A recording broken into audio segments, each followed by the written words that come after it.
Hi, this is Paul on the plane, and welcome to episode 4 of Faking Space. This video will serve as part 1 in our next series analyzing the images we are told are provided to us by the Deep Space Climate Observatory, or DSCOVR for short. DSCOVR was launched by SpaceX on a Falcon 9 in February 2015, and we are told that approximately 100 days later, it arrived at its position in our solar system called the L1, Lagrange point, where there's a perfect balance between the Earth's gravity and the Sun's gravity that will keep the DSCOVR satellite in a perfect position to always view the sunlit side of the Earth at about 1 million miles from our world, and then allow it to capture complete images of the Earth. No more so-called composite images are required to piece together what the Earth looks like in its entirety. We finally got that one camera pointed at the Earth, sending us real images, right?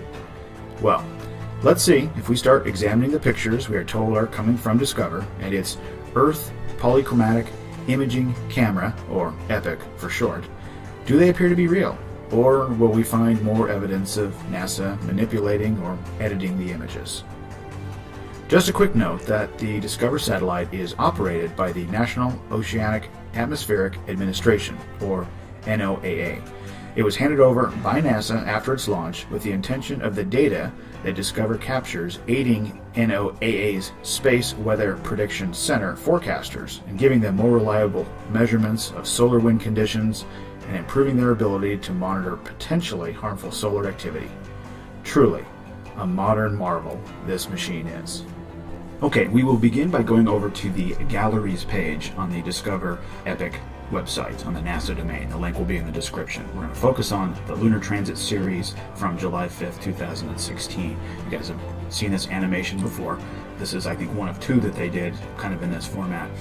So if you view the images link, as you can see here, you can see all 15 of the images that the DSCOVR satellite provided us. And I took the liberty of already downloading all of those here. And the point I wanted to make is just simply that I want to be dragging these photos in and go ahead and adjust the gamma brightness. And what I wanted you to see is that all of these images have a box around them, and it's also tilted. So you can drag any of these in and you'll find that every single one of them has a box around it and is tilted.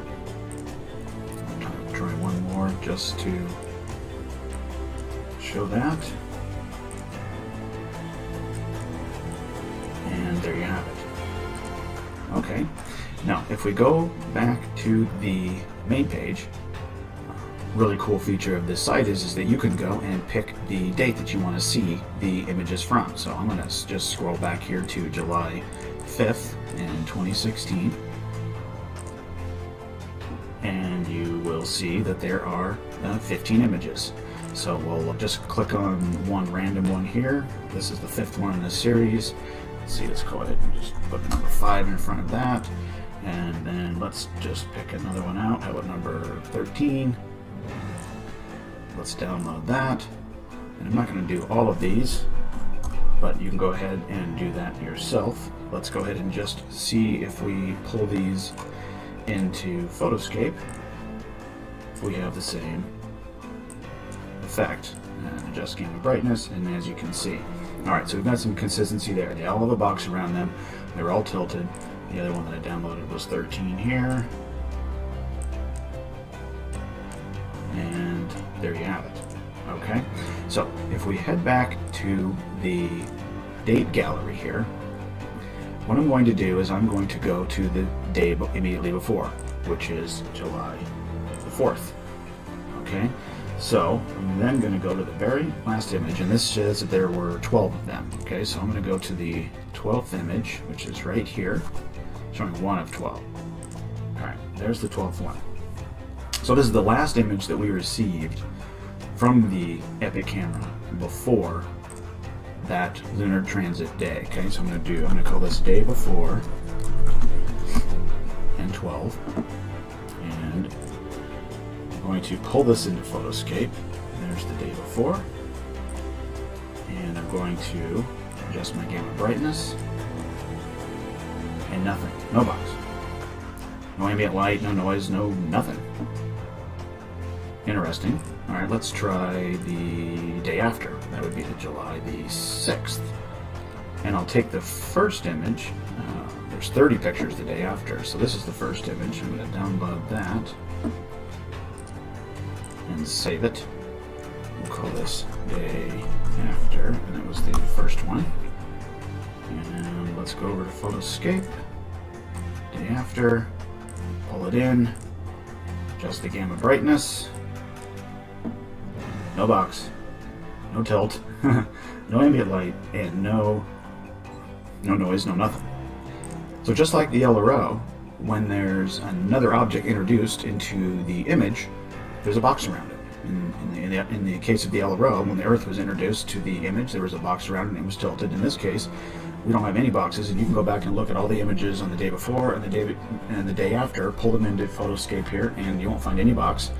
But just that one day with the lunar transit, with the moon coming in front of the Earth, every image in both galleries have a box.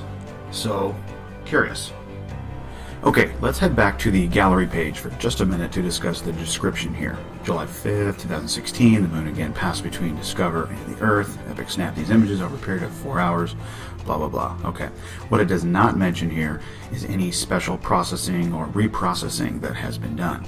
If you go down and look at some of these other galleries, you see, hey, reprocessed images, reprocessed version, things like that. And so let's touch on what that even means. Reprocessing, basically, what it's saying is that these images were enhanced, that the colors were enhanced. It does not mean it was a composite image.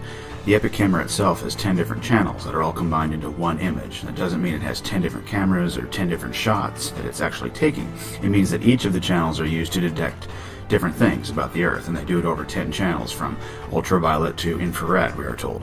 So they combine these channels together to make a picture for us. A composite would be capturing an image over here and then capturing an image over there, different pictures, and combining those into one image. My Nikon Coolpix P900 shoots in 3 different channels, RGB, red, green, blue. When I snap a picture, it captures my image on those 3 channels and makes one image. It doesn't take 3 different pictures and combine them into a composite image. And either way, whether it's one image or 10 different images, it won't result in boxes. We are told the Epic's radio spectro-radiometer camera is taking one image using 10 different channels, so that in no way would explain why there's a box around an image that includes the moon, and then another image the day before or after with no box. Okay, we are going to head back to the images from the gallery, and we're going to use forensically, and we're going to do a noise analysis. And this is going to be really interesting. So we'll take one of the images, hit noise analysis, and what you're going to see is you're going to see that there's noise, which is interesting because of the fact that it's just in this box.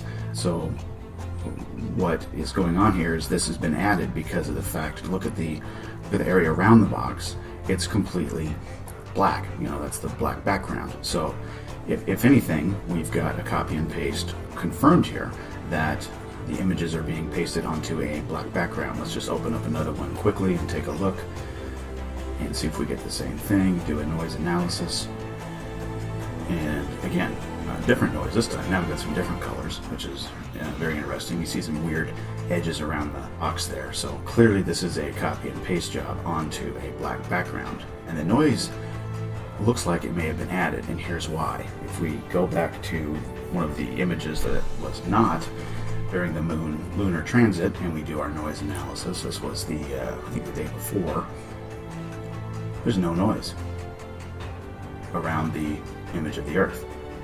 So, conclusion, there's only one conclusion here. They are pasting the Earth on a black box, which we kind of thought that anyway, but this really confirms it, because now we're only seeing noise